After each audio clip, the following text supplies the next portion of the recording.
All right, well, good afternoon. On behalf of TBC, it is my pleasure to welcome you to today's webinar.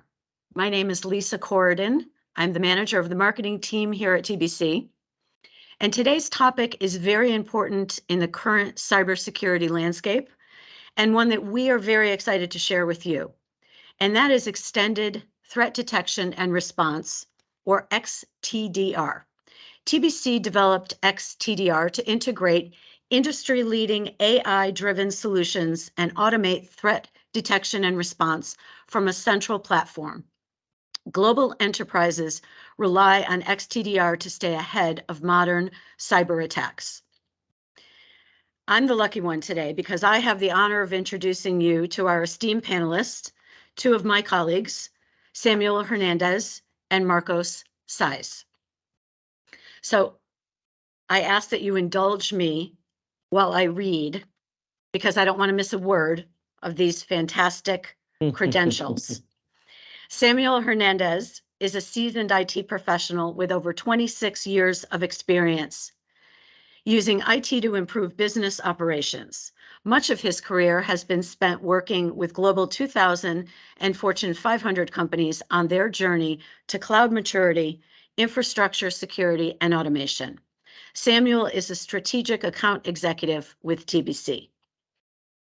Marcos Saiz is a cybersecurity professional with over 20 years of experience in the information security industry. He has extensive experience in enterprise risk management, security architecture, incident response, and cybersecurity operations. Marcos is responsible for managed cybersecurity services here at TBC, which includes virtual CISO, GRC, 24/7 SOC, and xTDR. He's also a member of the Air National Guard, working part-time as an incident responder for Arizona's Department of Homeland Security. Marcos has a master's degree in cybersecurity and is a certified information systems security professional and a certified chief information security officer. I do not. That's why they are the experts today. They are our xTDR experts, and they're going to be our guides today for this webinar. As you can tell by those bios, I am leaving you in very good hands. We're going to leave time at the end of their presentation for a Q&A. We welcome your questions. Please use the chat feature to type them in for us. Marcos and Samuel are ready to go, so it's my pleasure to turn over the program to them at this time. Thank you, gentlemen. Thanks, Lisa. That sounds impressive, Marcos. I think I'm underqualified to be on this call with you, bro. I was thinking the same thing. I should be pulling you back into the engineering space. No, man, I'm just a sales guy. Well, hey, folks, thanks so much for joining. As you know, if you kind of joined early, this is something that we're pretty passionate about. It's something that we've been developing over time as we're working with clients to help them in their journey wherever they are, as far as like, hey, I just had a breach, or hey, I want to make some improvements to my security model. We've kind of developed xTDR, but I think it begs the question, Marcos, like what the heck is xTDR, and what does it mean? Are we just adding like new names to the industry? Like, should we, why do people care about xTDR? Are we just making stuff up now at this point? We're going to talk about that, and then talk about a roadmap of how we can get people there and how we can help. So I'm going to put you on the spot, Marcos, and like, is xTDR just another made up term? And why do people care? Yeah, absolutely. It does seem like it's just the latest in the fill in the blank DR service, right? You have network detection and response, NDR, endpoint detection and response, EDR, managed detection and response, MDR, right? So threat detection and response, TDR. Why are we adding the X to the TDR? Why do those exist out in the ether, right? Out in the wild? And there's a reason, and it's because you have to continually evolve with the evolving landscape, right? And so you have all these point solutions, these vendors that are putting out technologies out there that can help you reduce your risk, right? Have insights into the attack surface and attack vectors that these bad actors are coming into, right? And when it comes down to it, you have to start focusing on not just the technology and the operational aspects, right? But you have to add some depth to it. So you have, width, you have height when it comes to the solutions, right? But now we can start adding some depth. That's where the extended xTDR comes in, to where we start talking about the business processes behind it and understanding, cradle to grave, how a breach could impact you and extending those solutions into all aspects of your business. So is it made up? Maybe it's a marketing term, right? But it has very real value. Well, I mean, I remember in our conversations as we were talking about like what do we want to call this program? It almost was born out of frustration, at least for me, born out of frustration where having conversation with clients and they're like, well, we have EDR, is that good enough? Well, we have NDR, and is that all we need? And we have a firewall, and we got a SIM, and really like, for me, it came down to a simplification of all these different terms when fundamentally all we're really trying to do at the end of the day is stop threats. We want to be able to identify threats and stop them. And there's a couple of different challenges, right, that we know, and this is not news to anybody, right? There's a lot of challenges that we know customers are facing, right? Cybersecurity spend is increasing, attacks aren't declining, and as a matter of fact, we're seeing a lot of these highly evasive, advanced persistent threats be successful, right? They're bypassing EDR, right? They're able to maintain persistence and not be discovered by deleting logs. And so, what is it that we can do to help bring that whole ecosystem together and really get down to the nitty gritty, which is like, hey man, I don't want to get breached, right? I don't want to have to deal with having to do a restore or recover or even like deal with the reputation hit of, hey, I'm a financial services company and we just been attacked, right? So it's nothing new. I mean, you and I kind of had these discussions around like, are cyber attacks really increasing, or are people actually just noticing them more, or maybe reporting on them more? I know you have some thoughts on that. Yeah, I remember we were having a conversation with one of our clients, right? The CTO at this client, and we were kind of going back and forth, right? Are they increasing or are they just being reported more, right? It gave me pause. I had to think about it for a bit. And when you go back, right, a lot of the data out there is anecdotal, right? If it's not reported, then there's no documentation that it ever happened, right? But we know it's been a problem for years. We know it's been more prevalent at least. But one of the things that is clear is the fact that the complexity of the attacks are increasing. Mhm. And so when you mention those advanced persistent threats, those come from those nation state actors who have the ability to dedicate years and to spend just an absorbent amount of time and effort in developing 0 days and developing purpose-built malware or attacks that go around the point solutions that you have in place, right? And so how do you make that more difficult? How do you address that, right? The vendors have responded by having their point solutions be better in their space, endpoint detection response, network detection response, cloud security, all AI driven, right? But that leaves the operators, right, at the ground level, having to take in all of these disparate systems and spend time that you don't have and resources and training on all of these tools to do correlation and that's why we see that even though the spend, you have to purchase the solutions to protect yourself, even though the spend has increased, the attacks aren't declining. Whether or not they're being reported more or not, the attacks are not declining. I think we can all agree on that.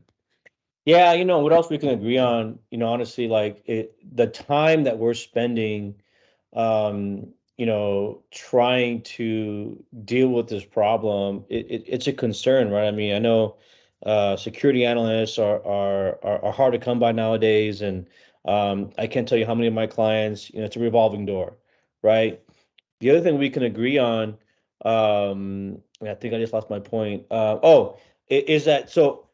The major change that I personally have seen is that it's become profitable now, right? It used to be that, oh, hey, you got your website got owned, and they changed some, some clever writing on your website, and it was no big deal. Maybe you had an outage, but now, I mean, it's a multi trillion dollar, you know, industry. I should say $1 billion. I think it's like $50 billion, right? Um, is what Gartner is saying, that these bad actors are profiting from this, and so it's not, to your point, it's worth it now for these bad actors to spend time and effort to get into these accounts that they've specifically targeted, because there's money involved, right? And I think that kind of goes to the next point here, which, these point solutions just aren't enough, right? You need, we talk about security, multi-layer security defenses and whatnot, and being able to look at things from the network, public-private cloud, endpoint, IoT, right? And what we're seeing is like each of these solutions really only kind of touch on a handful of minor TTPs, right? Across their entire life cycle. And so, if you look at, DarkSide and their ability to avoid agents, right? That makes, no matter how good the EDR solution is, makes it useless, right? And then, other customers who have fully developed SOC teams and whatnot, like lacking business context, such as like, is this actually even relevant? Someone's logging in, or Samuel logging in from Mexico today. That's an anomaly. Here's an alert that I have to go look at. When in reality, I'm just on vacation checking email. Yeah. Someone's bothering me, right? But that just takes time away from us looking at or being able to identify an actual threat that's happening, an actual attack that's happening in my environment, because we've got that alert fatigue or whatever. And then that goes to the last bullet point here, which talks about, like, it just takes so much time for analysts and threat hunters to be able to correlate across all these different systems, right? I mean, you're seeing that with Yeah, your teams. for sure. There's a point of diminishing returns, right? Early in the days of SIM, right, when SIM was the top solution out there, right, and it was going to solve all our problems, right? Send me all your logs, and then we realized, yeah, that's not that creates alert fatigue, like you Send said. me all your log. Wait, hold up. What I meant was, Yeah, and what I meant was some of your logs, right? And then I got to pay for this ingestion. I got to store it, and I've got to have these huge teams. And then when you get to like some of the bigger enterprise solutions, right, where they have a threat hunting team and a SOC team and a threat intel team, right, and all of them are trying to do things, and they don't talk or they don't integrate very well, right? That was kind of, I think, the first kind of evolution of, realizing that a SIM and a data lake just isn't enough, right? That collects all the data. Sure, you can spend weeks or months, going through what happened and figuring it out and having all the things for forensics, but this really can be distilled down to just a couple things, and that's what TBC focused our efforts on, right? Is how do we reduce risk? How do we reduce the blast radius if that risk is realized, and respond in an efficient way so that we can get you back to operational status, right? So where you're actually doing what the organization exists to do. And so that's where we add the X to xTDR, saying, okay, we understand that, right? The cost of doing business, there's risk. You have to have these point solutions, and this data needs to come in, right? But you have to automate it, right? We don't have time and resources to go through all of this. And the longer we take, that dwell time extends for the attackers to go across their attack chain and move laterally and turn what is a threat or a vulnerability into a real breach. And that's what we want to address with xTDR. No, I like that. Those are all good points. I mean, I think in the end, what we've done is really, taking some of our lessons from our conversations with clients, helping them, clients would come to us and said, hey, we got breached. What do we do? And being able to say, hey, look, there's a bunch of different components that are required as part of that SOC visibility triad, if you like to say that. Things like workplace security, endpoint protection, NDR is a critical piece component of that. backup. I mean, I remember having a conversation with a CISO of, gosh, global 1000 company. And, we had this conversation around like how many people have over invested in prevention, right? There's been all Yeah. these tools on firewalls and whatever, right? And then there's nothing spent, you know, post breach intelligence, right? And how, what this gentleman was saying is like, look, we've just accept the fact that eventually we're gonna get breached, and so we want to focus on what now. And his particular response was, I want to make sure I have good backups. Yeah. In 2022, his priority was, I want to make sure I have the ability to recover, right? And so having that as part of the overall security concept, personally, I feel like a lot of people miss that, right? I'm glad to see that we have included that in here. But also it's about being able to, you talk about process automation. The secret sauce that I feel like we've brought to this is being able to get all these different components talking to each other, right? We're taking context from NDR, we're taking context and information from EDR, we're taking context and information from SIM, we're pulling that into a data lake, and then we're doing something interesting with that, right? Whether it be automation, correlation, so that when we provide, an interesting event to one of our clients, they can go, oh yeah, that's bad, or oh yeah, we're doing the test, and that can be safely whitelisted. Any Yeah. any any thoughts on that? What did I miss? No, I mean, you covered it, right? There's obvious pain points that still exist out there, right? You have to have, like I said, you have to have the point solutions out there that are doing what they do very well. You have to bring them into an ecosystem to do the correlation and automation, right? And some folks might think, oh, well, that's what my SIM does, right? But a SIM isn't built for the extended detection and response, right? The SIM build brings it in, you can do a correlation, you can build up some alerts, right? But you don't have business context, you don't have the business process that happens behind the scene. So where if you do create a breach, right, you'll have to stop, you'll have to explain that to stakeholders and your partners and your clients. And so, extending those pieces out into this, what we call an ecosystem, right? Into the overall cybersecurity ecosystem and automating that, right? Because that's where the mistakes come in is people doing things over and over. They're repeated. They get jaded to just rubber stamping some of these alerts that come in by the thousands, right? The AI doesn't do that. The automation doesn't do that. And so we incorporate it all, and we have the human intelligence behind it that it bubbles up all of this data, right? And all of the actions that you have to have to the right people in real time.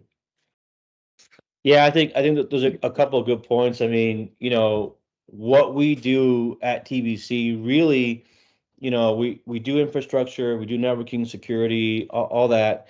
But really, I feel like our claim to fame and what we've done really, really well for our clients, is being able to tie all those things together, right? From an operational standpoint, whether it's leveraging ServiceNow or other tools, leveraging Splunk or others, whatever, right? Being able to bring the business, really focusing on the business outcome and bring the business operational side of that, into play, so that we're not wasting time, whether it be minutes or typically hours, if not days, trying to gather the data. Hey, something happened. Okay, cool. And the question is, Samuel, looks like we got breached. What happened? Usually the answer immediately is, I don't know. I got to go for our client. I don't know. I got to go dig. I got to go find out. And they spend the next several hours trying to figure out what happened, right? Right. And And all the while, there's in those several hours, they've got somebody knocking on their door, right? Hey, have you found it? Hey, what do I tell the clients? What do I tell leadership, right? The stakeholders are concerned. What's the impact here? And meanwhile, you're still trying to dig, right? And so, yeah, that those manual processes is just, it's antiquated. I think it's one of the reasons that these attacks are successful still, right? yeah, I mean, we focus on the outcome, right? We focus on what is it we're trying to derive out of this engagement or this particular, solution. And really, I think this does a good job of describing. We want to reduce the risk, obviously, right?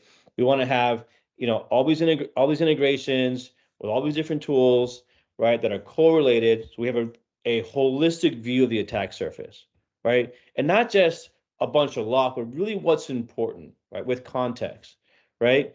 Being able to consolidate all these different tools, right? So a lot of that come with our secret sauce, where we have this, custom developed integration automation, part of our service intelligence offering, that reduces the amount of time that it takes for a person, an analyst, a threat hunter, or whatever, to dig around and find the information that they need, which obviously leads right into improved efficiency, right? If I can, build a solution that understands with context, leveraging AI from a anomaly, not just an anomaly position, but also like where that particular attack campaign sits in the minor attack framework, right? It's like, hey, look, they've done some reconnaissance, they've done some lateral movement, now they're doing privileged escalation. Any one of those things in and of itself may be benign because it could be a process running, but in a series, in a particular, kill chain kind of flow, it could be a really bad thing. Let's go look at those things first, right? Yeah, and this is why we have the ecosystem, right? So you have, user endpoint behavior analytics, right? And that happens on the endpoint detection, right? But you don't have the analytics that ties it into the network, into the communications that are going in and out of the firewall, and into the identities. And this is where we see a black hole often, into the identities that exist in your SaaS environment, right? So like M365, that sort of thing. Mm-hmm. How do you take that and correlate it across that entire ecosystem? And then how do you kick off an automated response to it, right? So Right. yeah, a detection has bubbled up, and I'm telling you, I can tell you exactly where you should focus your efforts, right? So it's not something that came in through maybe the SaaS environment. Now my guys can focus on analysis, with the on-prem environment, and they kick off a playbook, right, to notify the clients that are impacted, to notify leadership, right? So we have that service intelligence that, and the workflow that goes into that, to know that, okay, if you're in manufacturing, right, your manufacturing floor is going to be down for the next hour because we've isolated it and we're digging in, right? And leadership can then go to their board and say, yeah, we have a risk that's been, what we think has been realized, right? Here's the potential breach, but we brought it down for this amount of time. They know what the impact is, and they know that they can get automatic updates from those automated workflows that update the dashboarding and reporting that we've built into this. So this automation is really key. Yeah. It doesn't take the people out of the equation, but it does all of the work to bring the details in front of the people that need it, so then we can take that next step to getting back to normal operations.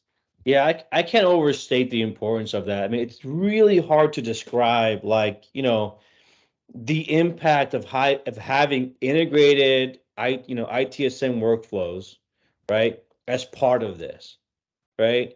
Of having automated playbooks and whatnot as part of this, because I almost liken it to, like, remember back in the day before we had cell phones, Marcos, and we used to carry quarters in our pockets and a pager, and we knew where all like the payphones were along our way home. So if we got a Right. pager, we can pull over and make a phone call. Like, and then someone said, "Hey, we should get this mobile phone device." And he's like, "Why would I need that? Like, why would I ever need that?" Right? It's like the value of having, these workflows and automation built in. It's very difficult to express if you haven't experienced it before, right? And even like the reporting dashboards, right? We've spent a lot of time and effort into understanding the business impact, whether it be service mapping or whatever it might be, so that someone can go look at a dashboard versus bugging your, the IT analysts trying to solve the problem.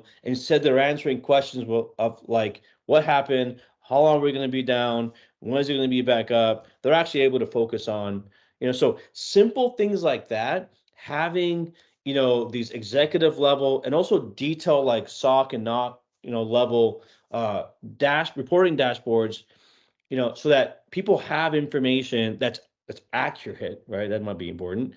That's accurate. And so we can focus on the things that we need to do to get things back up and running. It's so difficult for me to state the value and the impact for someone or a business of having those seemingly simple things integrated as part of this overall solution. And Yeah. so, any thoughts on that? Yeah, I just think, that's what we're hoping to solve. And nobody likes to make a decision without the data, right? So we're enabling you to make that data-driven decision with accurate data in front of you, so that you're not just guessing, you're not putting yourself down the wrong path. Maybe you're chasing, you're going down a rabbit hole, right? And so it keeps you focused. It keeps everybody informed, right? And you Mm-hmm. can trust the data that's in front of you, so that you can say, okay, this is what we need to do. This is our risk. This is our impact. Yeah, it allows you to sleep at night. At least that's what Yeah, I I mean, feel. it reminds me of a story. It was, gosh, probably 25 years ago. I was just, working on my networking stuff, and I was doing some networking changes on a stack of switches, and I took the entire network out nationally for a company that I was working for. Now, in my defense, it was a poorly designed network that I inherited. Not my fault. Okay, I'm gonna go with that. Course, Of story, course, we're right? sticking to it. But I just remember, like, in the midst of, our entire network being down because of a configuration human error, my fault. Um, Everyone was asking me, "Hey, what's going on? What happened? Can you open up a ticket?" I just remember being bombarded with all this request for information while I'm in the process of trying to fix it, right? And just the inefficiency and the level of stress that comes with that, right, goes away when you're able to, preemptively get an understanding of what the business requirements are, how the business operates, and then be able to provide that information in these dashboards. Again, it's hard to state the value of it, but I think it's important. And I'm just a sales guy, right? And so my job is to kind of help bring in the right resources and have the right conversation with folks, because man, this looks complicated. Like, what are we looking at here, Marcos? Yeah, for sure. I love that, earlier you mentioned the term secret sauce a few times, right? And that's what we hear from the vendors. And it's usually, a black box. Like, what are they actually doing under the hood? And so we thought, let's pull back the hood just a little bit, right? On one use case to show you some of the integrations that we've done, right? So here, this use case is for having data, right, from multiple companies. That could be multiple applications, that could be multiple data sources, right? It doesn't matter. Just from different areas, we have events coming in. We have forwarders that's forwarding these log files. They come into a log file in their native um, format, right? They come in, and then we check them, right, for data quality. And so that's step one there. Look at the data quality, make sure that we're queuing them correctly, make sure that that the alerts are what we're expecting to see. And we go through the automation, and this looks pretty long, right? But this happens within seconds. So it goes through the automation, and we then start to do some translations, right? Some sim mapping, pulling out the fields that we think are interesting, based off of the machine learning models, based off of the algorithms that are running in the background, and mapping them. So one of All the right, Marcos, you're using some big terms. What's sim mapping? Yeah, so sim mapping, common information model, right? Got it. It's what we're using, and basically, I like to use the one example of an IP address, right? So some vendors are gonna call that field IP space address. Some will have IP underscore address. Other ones will just have IP or IP.addr. And so we need to have a common language that we can then put our automation to inquiry. That way, that automation can be really um, easy to enable, but it also can be accelerated, right? So you're not looking through all of these routines and these extremely long list of lookups, right? You have a common information model, you have a common language, and now you're able to run that automation off of that. And so in step three, we take all of this interesting fields, all of the asset and identity information that we can collect from these identities, and we populate it in these sim fields. We put it in an accelerated data model so that we can search them and correlate them pretty easily, right? That's step four. We have a dashboard to make sure that all of that data is coming in as expected and there's no errors. If there's errors, we have a way to go back and correct those errors, right? From that point, then you're adding in things like correlation searches, you're adding in asset and identity information, not just from what you gathered, but from what you know about the environment, right? So there's information that's coming in from AD, right? We have an AD integration to look at the identities that are and what roles and permissions they have. We have information that's coming in, like application level information that's coming in from the firewalls or other cloud solutions or IoT, right? We identify that, and then we have the business. What I mentioned, having that depth, right? So the business case, what unit does it come in from, right? The business unit or the geographical region, and then we apply criticality. So how critical is this to the business, right? When we talk about RPO and RTO, recovery point objective, recovery time objective, right? How long can you go without the information? And if you had to restore it, what part of that information could you be okay with potentially losing, right? We also tie that in into the asset and identity to get a real feel for like how urgent this is, right? And what's the impact. And after all of that's done, right, it goes into a database, creates either notable event, risk event, depending on what that integration is and what the organization wants to see. And then it goes to a SOC analyst. And so we've done a ton of automation in the front end to bubble up what would be notable for a person to look at, and the SOC analyst starts looking at it. But at the same time, under investigation, there are reporting dashboards and automation that kicks into ServiceNow. We're using ServiceNow, but it could be any ITSM tool, right? Remedy, Freshservice, Confluence, Jira. It kicks into that, and now you can kick off business automation processes, right? So change management. If you want to, block an IP for a certain period of time, you can have that happen, right? It notifies everybody, the change manager, the people that need to approve the change, right? All the way up the chain. And then, if you're like a services company like we are, then it kicks off notifications to our clients, right? And so we're letting the clients know this is happening and they can see it all on their dashboards. And that's the key one. That number 9, that dashboarding, it keeps everybody in sync throughout all of this. No, that's awesome. So basically, if I can summarize in layman's terms, we're taking multiple data sources from different tools, different data log data sources.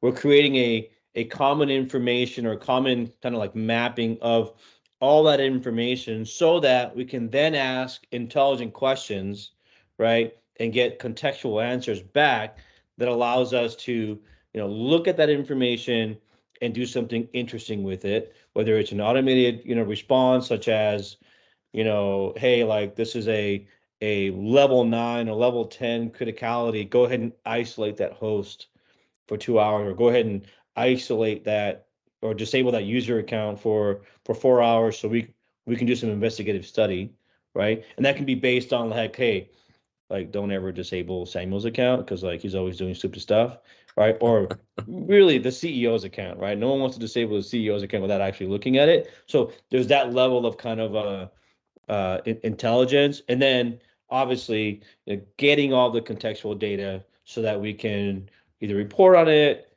act on it, or just notify folks on it. Does that summarize it okay?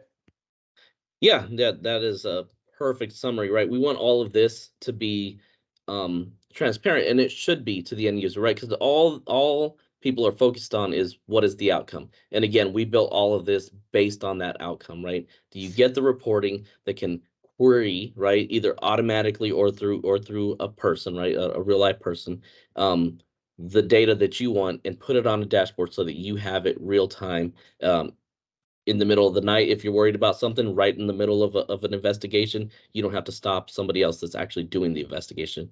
You have it right in front of you. So the outcome is really the key.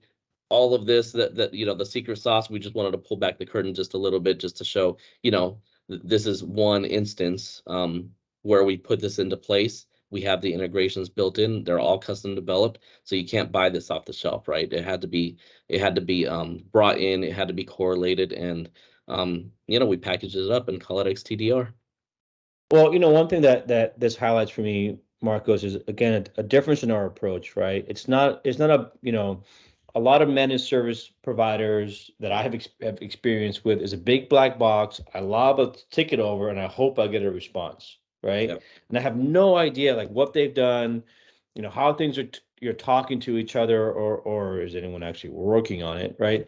And we've taken a different approach. Like we love the ability to be transparent, provide our customers with, a high level of detail, a high level detailed view of um, what's going on in their environment, so that there can be that partnership, right? That back and forth of, hey, I did this, and I'm seeing that you're seeing this. Like together, we can come up with a solution. So it's not some black box that you have no idea what's going on or how things are working. This is something that we've developed jointly with our clients so that help them, really, because they understand their business better than we do, right? They always will. We know how to map all these things together, having done it. Because here's a dirty little secret about service providers: we don't want customers to call us, right? No, We want no. things just to work, right? Because the moment things break, they're calling us. We got to send somebody out, or someone has to spend time, and time is money, right? We talk about time and expense, right?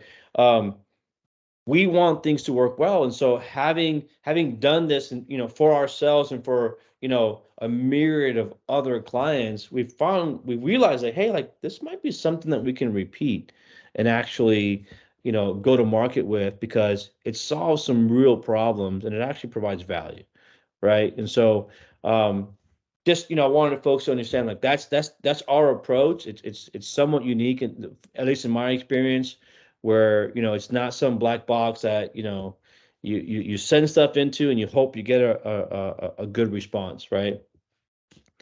And speaking of folks on the webinar, how do I get there is a question a lot of people hopefully are asking at this point, right? If we haven't put them to sleep, that is. What's the roadmap? How do we get there? And I think this is not a one size fits all solution, right? And I think so many point solutions are just that. They're like, hey, here, deploy this, um, check these boxes, and then you're off to the races. And or other providers will, or VARs or whatever, will say, hey, I've installed it, cool, thanks, right, have a nice day. Our approach is a little bit different, and I think how we help customers get there, I think you've done a really good job. So maybe you can kind of explain what's step number one, and how do we, what's the roadmap for customers to get something like this in their environment? Right. Yeah. And so that's always at the top of people's mind, right? You have this solution and you're like, okay, great, but I hear this from all the vendors and the brochures. Of course, it's going to say that, this is your solution. You buy this, you're good to go. We've solved the problem of cybersecurity for you. And that's never the case, right? So xTDR it's an advanced solution, and it requires a couple of things, right? It requires you to have a culture of cybersecurity already implemented, and it doesn't mean that that's where you have to start, right? So you have to get it in place and set up the framework, right? And so from cybersecurity, and often in business they talk about the PPT framework: people, process, and technology, right? So you got to have strategic alignment at the top. So there's some things that you can ask and as an organization, you can ask yourself: do we have a cybersecurity framework, right? Is it supported from the top down? And are you getting the most out of the tools, right? Because xTDR ties all those tools in together, right? Endpoint detection and response, or antivirus, or next gen antivirus, right? Anything you have in the cloud, if you have firewalls, web application firewalling, if you have something like DataGuard that does data security firewalling, right? That sort of thing. If you have your network IDS and the NDR, right? Do you have a tap that's able to bring in all of this? You have to have it in place, and those tools have to be configured to make the use out of something like that. And they have to be compatible. So they have to have open APIs, or a way for you to, at least put in some type of discovery, like a service account, right? That would tie back to the xTDR solution. Then we develop on the back end how to pull that data back in. And so, this framework is going to walk you through the need for those tools, and it's also going to give you this really streamlined and structured approach to identify your gaps, right? Mhm. Identify your gaps, and say, okay, I have a technology gap, I have a control gap, I have a process gap, I don't have the people to do this. You'll understand those, right? And that's where we help, right? You may say, oh, well, I'm not there, so this isn't for me. Well, actually, we help you get there. We're a full-fledged MSP, right? And I'll let Sam speak to it more, but it's not something that's impossible to get to, right? Everybody looks at those cybersecurity frameworks, right? It's 300 Mhm. pages long, and it's like, do all of these things. No, it's a guideline that helps you streamline your approach. And once you have that, once you understand it and you're strategically aligned, you can get there pretty easily, right? And we help you map it across time, like what you see here. For I just chose as the example the NIST CSF framework, because we often see that one, right? It applies to organizations in across the globe, and it has a tie-in directly to ISO, right? If you're over in Europe, and if you want the international standards, right? GDPR, SOC 2, it has cross mappings for all of them. So Well, I think it's a good segue, right? Like, we can help customers navigate and kind of start on this journey. I mean, we've done this with, as we've mentioned, customers who have a fully dedicated security team, and they're looking for ways to make improvements based on what we've seen. Down to small accounts, that it's one guy, right? It's one girl, and they're trying to figure out, not just security, but like, deploying storage runs and all the things that are IT related. And so, again, the solutions that we put in place are going to be different, for everybody. And it's also different risk, uh, different levels of risk that people are willing to accept, right? Like if it's, like one of our clients, one of the largest, top 10 financial services company in the world, pretty risk adverse, right? We're going to be making sure that all of these things we're iterating through. And I love in the last slide we talk about, like, we're showing the progress that people have made, because reality is no one's perfect. You're never gonna get to a point where, okay, we've done all the security things, we're done, thanks, bye. It's right, constantly see ya. evolving, right? See ya. um and we're always looking for ways to improve our posture, improve our efficacy, improve our response times, right? And so being able to, if nothing else, to go back to management and say, hey, look, over the last 12 months, this is the progress that we've made, and these are the areas that we're still working towards, so that in the event that something does happen, you are doing your due diligence, you are making the best effort, to at least improve your situation, right? And so it really becomes a trusted partnership with TBC and our clients, right? To kind of help them, whether we're using, regulatory, tools, to do automated reporting.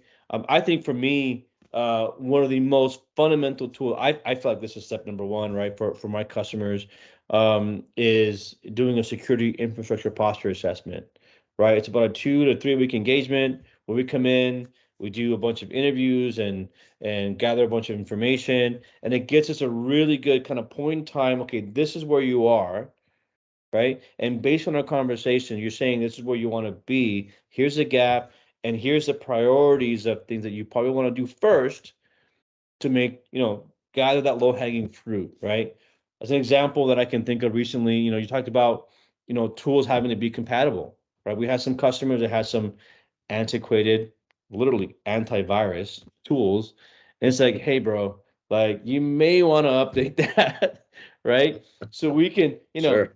so we can do some of these automated things, require some APIs or whatever. And that's really easy, low hanging fruit that we can say, hey, look, this needs to be updated. It needs to be updated to the current generation of tools, so that we can get an alert, analyze it, address it, and perhaps do an automated response that we talked about, such as isolating a host or disabling a user, right? And so, things like helping you develop a prescriptive roadmap, to get you from point A to point B, or managed services as part of the PPT, the people part of it, right? Say, hey, we just don't have the resources, right? Like one of our customers, our clients, just recently, hey, we just lost our security guy. Can you help us? Right? And so we can do the Absolutely. managed services where we're, either doing it on your premises or on ours, doing all of this work for you. And honestly, like, I love our approach where we're not trying to be this big black box of like, just give all your stuff and don't ask me any questions, just send me a ticket, right? Some of our customers want the help to mature their program.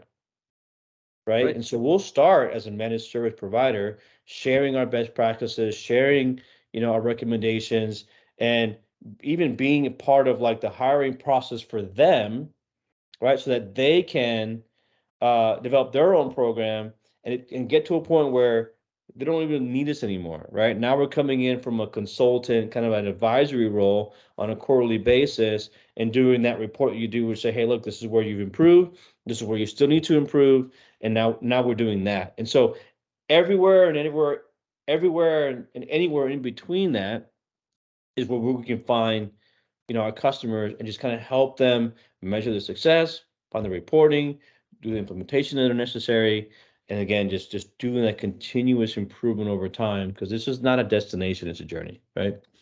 Yeah, absolutely. And I know we need to get to the Q&A, but I'll just add one more thing, right? This is a top-down approach. This is the only way to have something like xTDR become outcomes based, right? You start at the top, you build this culture, you understand how risk is managed at every individual organization. This is how we do it. Is the governance structure in place, right? Right people with the correct responsibilities to enable the program.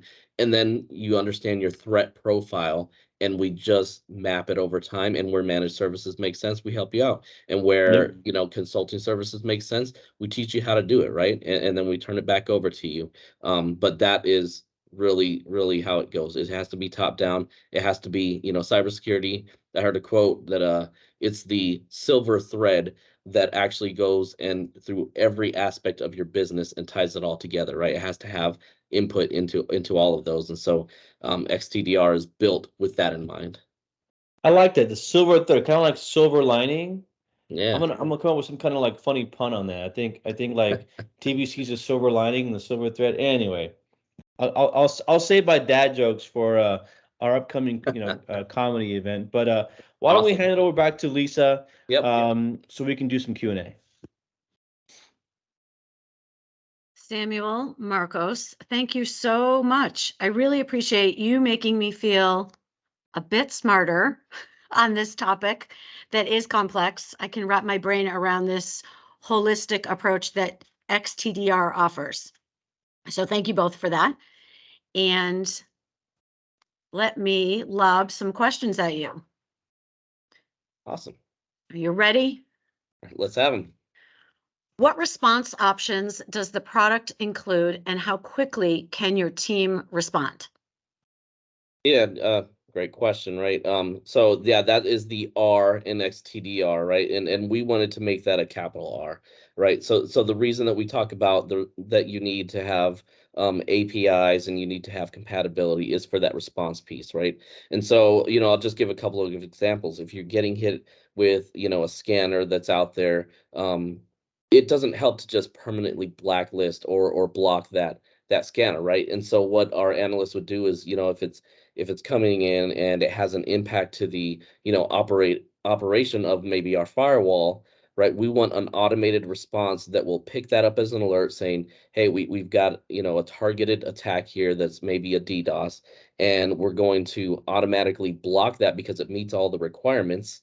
And so it can reach out to the firewall, it can block it for a set period of time. Once it stops, it can unblock it, right? So that you don't have a bunch of resources and ACLs, in your firewall. So that's one example. There's other examples, if they're internal and you see that maybe somebody has clicked on a link and suddenly you get something to be installed on a laptop, right? And so we pull that in from the EDR, right? The endpoint detection and response solution. Maybe that's CrowdStrike or Microsoft Defender for Endpoint. Once again, nobody has to get involved. It's a threat. It's a malicious package that is being deployed, and it isolates the host, right? It goes into the isolation and it starts to eradicate that malware so it doesn't spread throughout the environment, right? But And then the xTDR portion raises that to the alerting of the SOC analyst. So while that response is happening, we have the human response to then go through and start threat hunting, right? We know what it is. We know it was kicked off. Did we see any other cross-pollination of that, attack in our organization? And if we think credentials were stolen, there's another response action to reach out to AD and disable that host, reset MFA, force a password change, kick them out of the environment so that they have to re-authenticate. So how quickly can it happen for the automated response pieces? Microseconds, right? As soon as it sees it, that playbook can kick off and the action can happen when it comes to but then it gets the humans involved within minutes, right? So we have SLAs for different criticality of different systems or alerts. And so we would just go into those response actions that we have built around those service level agreements. Great. Thank you so much, Marcos. Is xTDR a set product suite, or is it able to be customized? Yeah, we put a lot of work into making sure that it's modular, right? And so there's going to be some, Samuel alluded to it earlier, but there's going to be some organizations that don't want to use our full gambit of services, right? They want to do it, they want to get return on investment on things that they've already bought. Maybe they already have a source solution, right? And so they don't want necessarily the response piece, but if there was gaps, they want those gaps covered by our xTDR solution. And so we can pull in and out of that detection ecosystem and the response actions that we have and just cover the gaps so it can be customized. And it just doesn't work if you have this one size fits all type solution that, hey, put it in and you're completely solved, right? It has to be customized. Perfect. Thank you. Samuel, Samuel, you're you're on mute. on mute. I am on mute. I was just going to say it is definitely something that you want to be customizable, right? Different folks are going to be at different stages of that particular journey, and so being able to fit the right tools that fit that current client's needs is a way to obviously make it easier to get from point A to point B, but also ends up being more cost effective, right? Great. What processes and technologies does xTDR use to detect threats? Yeah, that's also a good one, right? Threats exist all across the solutions that you have, right? So you have the data lake, right? The SIM or whatever you want to call it, where we collect all the logs. That is a technology that pulls everything in and puts it in one spot so we can do something to it, right? And then the processes that we have, like when we kind of pulled back the curtain and showed how we're taking all of that in and we're applying automation to it. And then we have the business processes on the back end, right? We have where it goes to investigation, where automatic documentation is kicked off, where business processes are kicked off. Those all exist within the solution, right? And so when we build out like a statement of work and we start with that top-down approach, how is risk managed at this organization?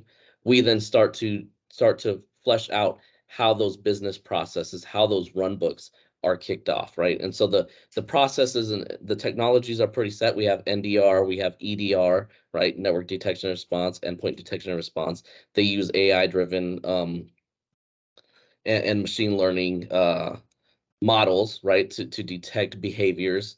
We have behind it all of the correlation searches that Splunk allows us to do in Splunk Enterprise Security. So we're doing risk-based notable events, and we're doing continuous tuning over time. And then from that, it's all customized to what the business process is on the back end. Great. This one is, I think, a great question, and we could probably all use a tiny refresher. Can you explain the difference between the xTDR, and regular old garden variety TDR? Why is the X so important? I think for me, honestly, if I can take that question, it's about the operational aspect of it, right? So, in conversations with clients, we talk about EDR versus NDR versus XDR versus whatever, right? And in the end, like really what we're trying to do is goes back to that point where what we're trying to do is identify threats and stop them, right? And the extended piece is about getting all the other tools that are part of the system, right? Whether it's ServiceNow or Confluence or whatever it might be, getting those tools as part of the program so that we can truly automate with intelligence and context an actionable response, right? And so that's the piece that I feel like, a lot of other folks, do a really good job of deploying these point solutions, but they don't do anything to integrate them all together. So as part of the extended ecosystem of tools you have in your environment, being able to have all that talking to each other and operationalize in a way that's automated, it makes a big difference. It does. That's the secret sauce. I It think so. is. Okay. I'm going to ask one last question that's in the chat. What reporting and analytics do you provide? Yeah, so we obviously provide, so we have a couple of ways we do this, right? We have the detailed reporting dashboards for the operational teams where we're talking about what percentage of assets have criticality tied to them, what percentage of logs have an identity, so that we can track it across maybe changing IPs or different, systems that are being logged into by the same identity, right? And then on top of that, right, those are the operational ones. We have executive level dashboards, right, where you're looking at mean time to detect and mean time to respond, right? What your overall risk is, how your vulnerabilities look in over time, how has that reduced risk for your mission essential functions or the essential supporting activities that enable those mission essential functions to actually flow through your organization. So we have the business tie-in, we have the operational tie-in, we have the day-to-day tie-in that's used all across the organization. Great. Thank you so much. Well, that's all the time we have today, folks. So on behalf of Samuel, Marcos, and all of us here at TBC, I thank you so much for joining us. Have a great rest of your day. Thank you, Lisa. Thanks, Bye, everyone. guys.